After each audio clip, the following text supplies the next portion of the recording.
it's not going to have much bearing at all. How he performs matters more. On the field at the combine, how he performs on the field at his pro day, those are things that are going to matter if you draft somebody. Because his physical skills are what sets him apart. Okay, I will say this though. Here's why As a player. Here's why I think it does As a matter. human being. Because they interview the kids. They interview the kids to get to know them, right? And there are certain aspects of being an SOB that you like in certain positions. You might want somebody that's an SOB with no regard or care of any other human.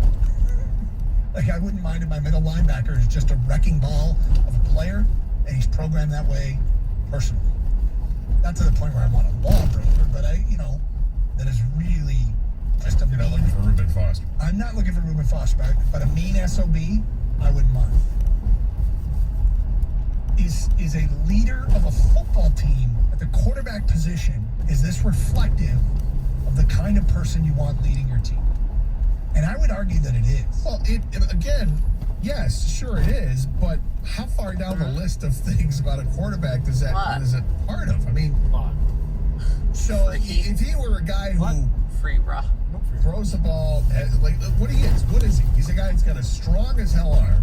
Yep. He's got incredible athleticism. So his 40 time is going to be great. Yep. But he's inaccurate as a passer. He's raw as a player. And you compare the pros and cons of having him compared to, say, Kenny Pickett or Sam Howell or Matt Corral. And it's all about the football stuff. It's not about the character stuff. Because all the other quarterbacks, you're hoping that they have the high character too. I mean, just because you see this, it doesn't mean the other guys aren't. So I don't know. It's hard to quantify it when it really what matters is can you play football. I envision if I'm an NFL GM that I've got a file on every player. Yeah. And on every player, there's a bunch of attributes physically and personally. I mean, you do background checks on players, right? Yeah. This is like the best background check ever. No, it's check plus. Great. Because here's what you don't have. It's funny reading the quotes of these players at the podiums yesterday, the wide receivers, and listening to the offensive linemen today and reading some of their quotes. Well, you say perfect thing. They've all been coached on exactly what to say. It's almost to the point where it's losing value. Like, the only thing you're proving is that you did your homework and you know what to say when the questions are asked. This is a moment, genuinely, anything that happens in those, now, does it mean I'm taking them at 2? No, but I think this does speak to somebody that you don't suspect that their personality. Remember when Eric Ebron got drafted and I said, guys, his personality is going to be part of the story. Turned out to be the case. Turned out his social media presence. Yep. He did some really weird stuff. And in Malik Willis's case, I think this has the opposite impact. Yeah. I don't know. I mean, it doesn't mean you take him at 2, but I think it absolutely goes in his file.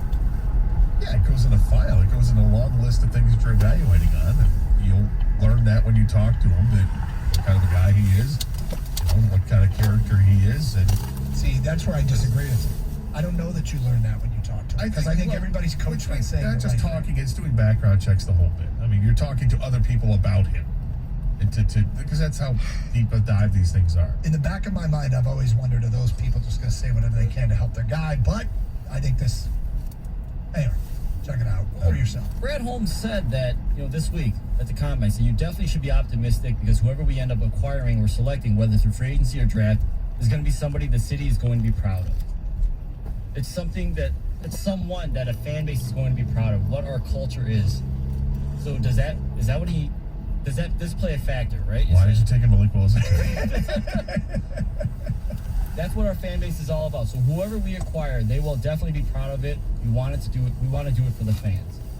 God, I'd love to see this guy come to Detroit and win a championship. Is he a guy everyone's going to root for? 100%. Yeah. Everyone's going to root for this guy because how can you not root for a guy that does something like this? It seems like it's honest and that's just who he is. Yep.